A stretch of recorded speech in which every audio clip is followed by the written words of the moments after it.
नमस्कार CSK news में आपका स्वागत है दोस्तों। आज हो गया 27 नवंबर। फटाफट ब्रेकिंग न्यूज़ निकल के आ रही है दोस्तों। वीक ब्रेकिंग न्यूज़ निकल के आ रही है। आपको बता दें एक बार फिर से 26/11 हमले के दिन पाकिस्तान की नापाक हरकत, बॉर्डर पर घुसपैठ की कोशिश नाकाम, सेना ने उड़ाए पाकि ड्रोन, पठानकोट में घुसा रहा था अपना संदिग्ध ड्रोन। दूसरी बड़ी अपडेट निकल के यूएन में भारत ने चीन और पाक को सुनाई खरी खरी 26/11 याद दिलाकर कहा खुलेआम घूम रहे हैं ये आतंकी, पाकिस्तान लगातार कर रहा है उन सबको प्रशय। तीसरी बड़ी अपडेट, इसरो ने की ओशियन सैट की सफल लॉन्चिंग, 8 अन्य सैटेलाइट भी ले गया पीएसएलवी ने रचा इतिहास। इसरो ने कमाल कर दिया। पाकिस्तानी मीडिया में जमकर पाकिस्तानियों की उड़ी मौज। चौथी बड़ी अपडेट निकल के इजराइल ने 26/11 हमले पर भारत को किया मैसेज दिया। दूत ने कहा हम ना भूलेंगे न माफ करेंगे 26/11 हमले को लेकर। तो सब कुछ खबरें एक करके बताएंगे। जहां वोटर लिस्ट जम्मू कश्मीर में 7 लाख से ज़्यादा पड़े नाम, कुल हो गए 83 लाख मतदाता। अब महबूबा और फारूक के उड़े नींद हम आपको बताएंगे। इस बीच अगली अपडेट दोस्तों, जहां संविधान दिवस पर प्रधानमंत्री नरेंद्र मोदी ने बताया भारत को लोकतंत्र की जननी कहा, युवा संविधान को समझें, संविधान ही हमारी ताकत है। तो एक एक करके जहां चाइना के खतरे को देखते हुए अपनी सुरक्षा चाक चौबंद करने की तैयारी में लगा ताइवान, निशाने पर होंगे ड्रैगन। तो एक एक करके आपको विस्तार से बताएंगे, लेकिन उससे पहले एक छोटा सा निवेदन, अगर आपने चैनल को सब्सक्राइब नहीं किया तो पल पल के अपडेट के लिए चैनल को सब्सक्राइब करें दोस्तों। दरअसल पहली बड़ी अपडेट निकल के आ रही है, आपको बता दें जहां वोटर लिस्ट में 7 लाख से ज़्यादा नाम जुड़े, कुल 83 लाख मतदाता करेंगे वोटिंग। दरअसल आपको बता दें जम्मू कश्मीर विधानसभा चुनाव की तैयारियों के बीच अंतिम मतदाता सूची शुक्रवार को प्रकाशित कर दी गई है, जिनमें रिकॉर्ड 11 लाख से ज़्यादा मतदाताओं के नाम जोड़े गए हैं। अधिकारियों ने बताया है कि सूची से कुछ मतदाताओं के नाम हटाए भी गए हैं। इस लिहाज से सूची में कुल 7,72,000 नए वोटर्स का इजाफा हुआ है। अंतिम मतदाता सूची में कुल 83 लाख मतदाता हैं, जिनमें 42 लाख पुरुष और 40 लाख महिलाएं हैं। इसके अलावा 184 थर्ड जेंडर शामिल हैं। आपको बता दें जम्मू कश्मीर मतदाताओं की संख्या देखने के बाद अब एक बार फिर से फारूक अब्दुल्ला और महबूबा मुफ्ती के जो है वो झटके लगने लगे, यानी हार्ट अटैक के झटके लगने लगे हैं। क्योंकि दोस्तों आज तक जो इतिहास में नहीं हुआ वो पहली बार हुआ। यानी वोटर तो बढ़ रहे थे, लेकिन बाहरी वोटरों को ना लेने की वजह से वहाँ वोटर लिस्ट में शामिल नाम वोट देने का अधिकार नहीं था। लेकिन इस बार बाहरी लोगों के वोट देने के अधिकार को देख करके महबूबा और फारूक को ये लगने लगा कि अब जब बाहर के लोग भी वोट करेंगे तो फिर जाहिर सी बात है कि उनकी सत्ता इस बार खिसकने वाली है। एक और अपडेट निकल के आई है दोस्तों, यूएन में भारत ने चाइना पाक को सुनाई खरी खरी कल 26/11 याद दिलाकर कहा खुलेआम अभी भी घूम रहे हैं आतंकवादी। भारत ने कहा है कि 26/11 मुंबई आतंकवादी हमले के दोषियों और मददगारों पर प्रतिबंध लगाने और उनके प्रयासों को अतीत में राजनीतिकरण से रोका गया। इसके चलते वे व्यक्ति आज़ाद घूम रहे हैं और आगे भी देश के खिलाफ सीमा पार से हमले करते रहे हैं। संयुक्त राष्ट्र में भारत के स्थायी प्रतिनिधि एवं राष्ट्र राजदूत रुचिरा कंबोज ने कहा है कि आतंकवाद अंतर्राष्ट्रीय शांति और सुरक्षा के लिए गंभीर खतरा बना हुआ है। उन्होंने कहा है कि आईएस और अलकायदा से संबंध व प्रेरित समूह विशेष रूप से एशिया और अफ्रीका में अपने मंसूबों को अंजाम देते हुए आम लोगों और सुरक्षा बलों को निशाना बना रहे थे। कंबोज ने संयुक्त राष्ट्र सुरक्षा परिषद की संयुक्त ब्रीफिंग में कहा है कि हमें ये नहीं भूलना चाहिए कि नवंबर 2008 से 10 तक आतंकवादी समुद्री रास्ते के जरिए पाकिस्तान से मुंबई शहर में दाखिल हुए थे। 4 दिन तक शहर में तबाही मचाते रहे। 26 विदेशी नागरिकों समेत 166 लोगों की हत्या कर दी गई थी। इस पूरे मामले में यूएन में जमकर चाइना और पाकिस्तान में भारत ने निकाली भड़ास। अगली एक और अपडेट, 26/11 के दिन एक बार फिर से पाकिस्तान की नापाक हरकत, भारत में घुसेड़ रहा था ड्रोन से बीएसएफ बॉर्डर सिक्योरिटी फोर्सेज ने किया तबाह। अमृतसर में ड्रोन को मार गिराया गया। पंजाब की भारत सीमा पर पाकिस्तान की ओर से घुसपैठ की कोशिश को जो है वो बीती रात पठानकोट और अमृतसर सेक्टर में बीएसएफ के जवानों ने नाकाम कर दिया है। पठानकोट सीमा पर बीएसएफ की 121 बटालियन द्वारा रात सीमा चौकी पर फरीपुर के सामने पाकिस्तान के जलाला चौकी के पास घुसपैठिए दिखाई दिए थे। बीएसएफ जवानों को फायरिंग के बाद घुसपैठिए पाकिस्तान की सीमा की ओर भाग लिए। वहीं अमृतसर की सीमा की चौकी देवोग में देर रात करीब 10 बजे ड्रोन दिखाई दिए, जिसपे बीएसएफ जवानों ने मार गिराया। इसके अलावा अमृतसर की पंजईग्राम सीमा चौकी में भी रात को ड्रोन की एक्टिविटी दिखाई दी थी, जिस पर जवानों ने फायरिंग की, जिसके बाद ड्रोन पाकिस्तान की ओर लौट गया। तो दोस्तों आपको बता दें, पाकिस्तान अगर एक कदम बढ़ा रहा है तो बॉर्डर सिक्योरिटी फोर्सेस जो हैं वो हमारी वो 2 कदम आगे बढ़ाकर पाकिस्तान को नाकाम और उनको मुंहतोड़ और करारा जवाब दे रही हैं। तो दोस्तों एक लाइक तो सेना के लिए बनता ही है। घुसपैठियों के मुंह पर सीधा सीधा AK-47 चल रहा है। एक और अपडेट, इसरो ने किया बड़ा काम, ओशियनसैट की सफल लॉन्चिंग, 8 अन्य सैटेलाइट भी ले गया PSLV। अंतरिक्ष में भारत से फिर से इतिहास रच दिया है। भारतीय अंतरिक्ष अनुसंधान संगठन इसरो ने शनिवार की सुबह 11:56 पर PSLV C-54 रॉकेट के साथ ओशियनसैट 3 और 8 नैनो सैटेलाइट को अंतरिक्ष से भेजा है। ये PSLV का 54वां अंतरिक्ष मिशन था, जिसकी सफलता का इसरो लंबे वक्त से इंतजार कर रहा था। इसरो के अध्यक्ष S सोमनाथ ने बताया है कि PSLV C-54 ने पृथ्वी अवलोकन उपग्रह को सफलतापूर्वक उनके लक्षित कक्षा में स्थापित कर दिया। आपको बता दें, ओशियनसैट सीरीज के सैटेलाइट धरती पर अध्ययन करने वाले सैटेलाइट होते हैं जो समुद्र विज्ञान और वायुमंडल का अध्ययन करने के लिए काम में लाए जाते हैं। ओशियनसैट 3 के माध्यम से समुद्री मौसम का पूर्वानुमान लगाया जाता है, जिससे चक्रवात आदि घटनाओं को पहले से जाना जा सके, इसके लिए तैयारी की जा सके। ओशियनसैट 3 का कुल मास 960 किलोग्राम है। आपको बता दें, ये आसानी होगी भारत के लिए। भारत ने जो है वो भूटान को भी सैटेलाइट का जो तोहफा दिया है वो कहीं ना कहीं अपने आप में बड़ी बात है। अभी एक छूट ये भी है कि निजी कंपनियां भी है जो सैटेलाइट लॉन्च कर सकती हैं, सैटेलाइट अंतरिक्ष में भेज सकती हैं, जिससे भारत को हर तरीके से आसानी होगी। और ख़ास करके आने वाले समय में ये सारी चीज़ें जो हैं वो सैटेलाइट के ज़रिए हम पता लगा सकेंगे, समुद्र विज्ञान और वायुमंडल का अध्ययन के कामों में ले सकेंगे। अगली एक और अपडेट दोस्तों, बड़ी खबर निकल के आ रही है, जहां इजराइल ने भारत को भेजा मैसेज। दूत ने कहा, हम ना भूलेंगे न माफ़ करेंगे 26/11 हमले की याद। भारत में इजराइल के राजदूत नावर गिलोन ने एक वीडियो संदेश में कहा है कि इजराइल 26/11 के मुंबई आतंकी हमलों के खिलाफ भारत के साथ खड़ा है। उन्होंने कहा इजराइल कभी न भूलेगा और न ही कभी माफ़ करेगा। आज हम भारत और दुनिया के सबसे व्यस्त शहरों में से एक मुंबई के केंद्र में भयानक आतंकवादी हमलों के 14 साल को याद कर रहे हैं। इजराइल आतंक के खिलाफ भारत के साथ खड़ा है, और ये केवल इसलिए नहीं क्योंकि वहाँ इजरायली भी मारे गए थे, बल्कि इसलिए है क्योंकि हम दोनों उस हमले के पीड़ित थे और वर्षों से चल आ रहे आतंक के शिकार हुए हैं।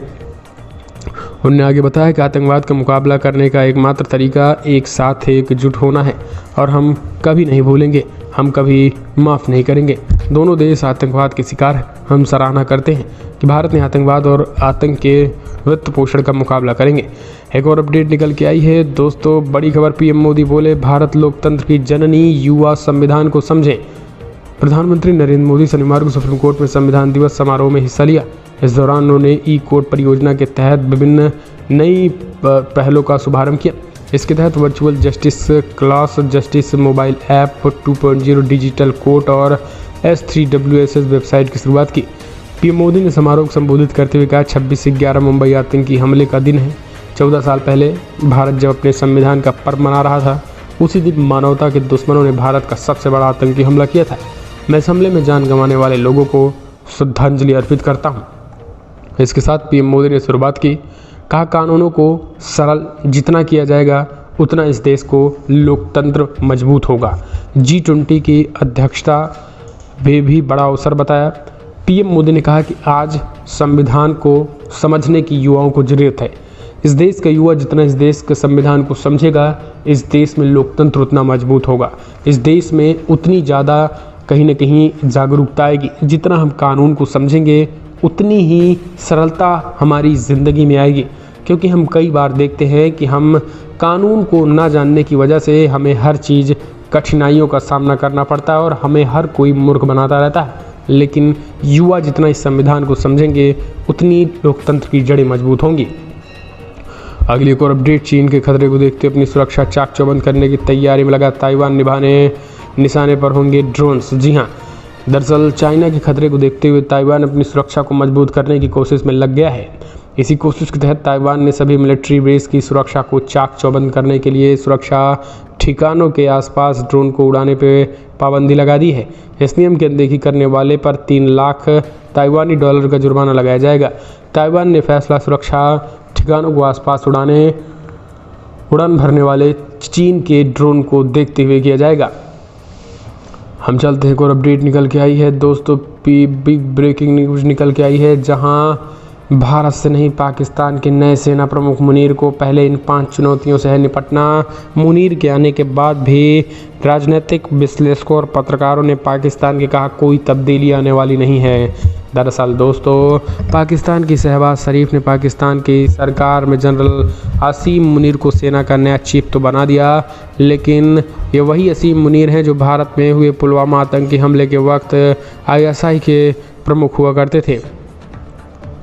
अब सेना प्रमुख की गद्दी संभालने के बाद पाकिस्तान से भारत के रिश्ते में और खटास बढ़ने की आशंका जताई जा रही है, लेकिन विशेषज्ञों का मानना है कि जनरल असीम मुनीर को सीमा पर चुनौती भारत से लेने से पहले अपने देश में चल रहे मसलों पर अधिक ध्यान देना होगा, और इसके लिए भारत से अधिक चुनौती यही मसला है।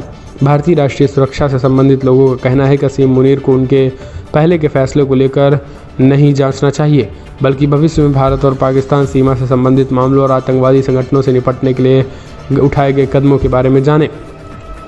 इतना ही नहीं, आपको बता दें, उन्होंने स्पष्ट ये हुआ है कि अब वैसे भी राजनीतिक विश्लेषक वहाँ के मान रहे हैं कि इनके आने से कोई तब्दीली नहीं होने वाली है।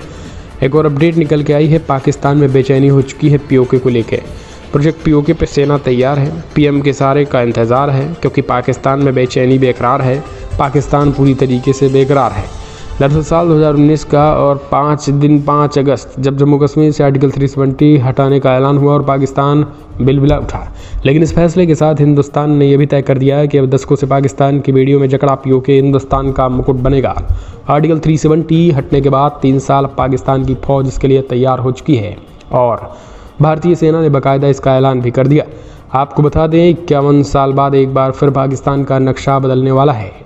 जिस POK पर पाकिस्तान ने जबरन कब्जा कर रखा है, उसी पाक अधिकृत कश्मीर में अब तिरंगा लहराने वाला है, क्योंकि पाकिस्तान प्रधानमंत्री मोदी को अगला प्रोजेक्ट POK ही है। इस प्रोजेक्ट को अंजाम में लाने के लिए पूरी स्क्रिप्ट तैयार हो चुकी है। अटैक प्लान का ब्लूप्रिंट भी तैयार है। अगली और अपडेट निकल के आई है दोस्तों, बड़ी खबर आपको बता दें, जहां नेपाल चुनाव में किसी गठबंधन को बहुमत के आसार नहीं, सरकार बनाने की कवायद में जुटे ओली और प्रचंड। नेपाल में जारी मतगणना में प्रधानमंत्री शेर बहादुर देउबा की नेपाली कांग्रेस के नेतृत्व वाले सत्तारूढ़ गठबंधन ने शनिवार को नेपाल के संसदीय चुनाव में अपनी बढ़त बनाए रखी है। अभी तक 148 सीट के परिणाम घोषित किए हैं, जिनमें से नेपाली कांग्रेस ने 77 सीट पर जीत हासिल की और देश की 275 संसदीय प्रतिनिधि सभा की 165 सीट का चुनाव अप्रत्यक्ष मतदान में हुआ, जबकि शेष 110 सीट का चुनाव आनुपातिक चुनाव प्रणाली के जरिए हुआ। नेपाल में 10 वर्ष से अधिक समय से राजनीतिक अस्थिरता का सामना कर रहा है। ऐसे में सदन में स्पष्ट बहुमत हासिल करने के लिए किसी पार्टी या गठबंधन को 138 सीटों की जरूरत होगी। नेपाली कांग्रेस ने अकेले 48 सीटें जीती हैं। इनके सहयोगी दल CPN माओवादी सेंटर और CPN यूनिफाइड सोशलिस्ट ने 16 तथा 10 सीटें जीती हैं। एक और अपडेट निकल के आई है दोस्तों, बड़ी खबर आपको बता दें, जहां जिनपिंग खिलाफ चीनियों ने कर दिया बगावत, लाठी डंडों के साथ सेना को खदेड़ दिया है। जी हाँ, दरअसल आपको बता दें, चीन जो महामारी दुनिया में फैलाई थी, अब उसकी चिंगारी से उसी की अर्थव्यवस्था को आग लगा गई है। चीन के झांगझोंग में दुनिया की सबसे बड़ी एप्पल फ़ोन असेंबलिंग फैक्ट्री है, जिनका नाम फॉक्सकॉन है। यहाँ से विद्रोह की चिंगारी ऐसी फूटी कि दुनिया के सबसे बड़े फेमस टेक कंपनी के भी होश उड़ गए। इसके पीछे असल वजह यह है कि शी जिनपिंग की शून्य कोविड नीति। वहीं दूसरी ओर आपको बता दें, दूसरी तरफ कोरोना संक्रमित एक बार फिर अपने पांव पसार रहा है, और यही कारण है कि आपको बता दें, जहां मीडिया रिपोर्ट्स की माने तो चाइना के नागरिक जो है सड़क पर उतर आए हैं। इसमें फॉक्सकॉन के कर्मचारी भी हैं, जहां पुलिस के साथ उनकी भिड़ंत हो गई। बताया गया पुलिस ने कर्मचारियों पर लाठियां बरसाई। ऐसे कई वीडियो सोशल मीडिया पर वायरल हुए, जिनमें देखा गया कि एप्पल फ़ोन बनाने वाली कंपनी, दुनिया की सबसे बड़ी कंपनी फॉक्सकॉन में पुलिस और कर्मचारियों की जंग छिड़ गई है। चीन ने उन्हें काबू करने के लिए PPE किट के साथ सेना को उतार दिया है, लेकिन सेना को भी मार भगाया गया है। इस तरीके की खबरें निकल के आई है। गृह युद्ध जैसा माहौल जो है वो चाइना में बनता हुआ दिखाई दे रहा है। अगली एक और अपडेट निकल के आई है, जहां प्रवासियों से परेशान ब्रिटेन, PM सुनक ने की कार्रवाई की तैयारी, मुश्किल में हो सकते हैं भारतीय भी। ब्रिटेन के प्रधानमंत्री ऋषि सुनक ने ली क्वालिटी डिग्री लेने वाले और लो क्वालिटी डिग्री लेने वाले और आश्रितों के साथ आने वाले इंटरनेशनल स्टूडेंट के खिलाफ कार्रवाई करने पर विचार कर रहे हैं। डाउनिंग स्ट्रीट ने इसकी जानकारी दी है। प्रधानमंत्री के प्रवक्ता ने कहा है कि इस बारे में विचार इसलिए किया जा रहा है क्योंकि ब्रिटेन में प्रवासियों की संख्या रिकॉर्ड नंबर पर पहुंच गई है। ये संख्या रिकॉर्ड 5 लाख पर पहुंच गई है। हालांकि प्रवक्ता की तरफ से ये नहीं बताया गया है कि लो क्वालिटी डिग्री से उनका क्या मतलब है और इसे लेकर क्या नीतियां बनाई गई हैं। आपको बता दें अब इस पूरे मामले में जो है वो 2021 में प्रवासियों की संख्या 1,73,000 थी, जो इस साल बढ़कर 5,04,000 हो गई है, जिनमें विदेशी छात्रों का बड़ा योगदान रहा है। और इन विदेशी स्टूडेंट में भारतीयों की संख्या अधिक है क्योंकि ब्रिटेन में पढ़ाई करने वाले विदेशी स्टूडेंट की संख्या में भारतीय टॉप पर है। दूसरे नंबर पर है चीनी छात्र। अगर ब्रिटिश सरकार विदेशी स्टूडेंट पर कार्रवाई करती तो इसका भारतीयों पर सीधा असर होने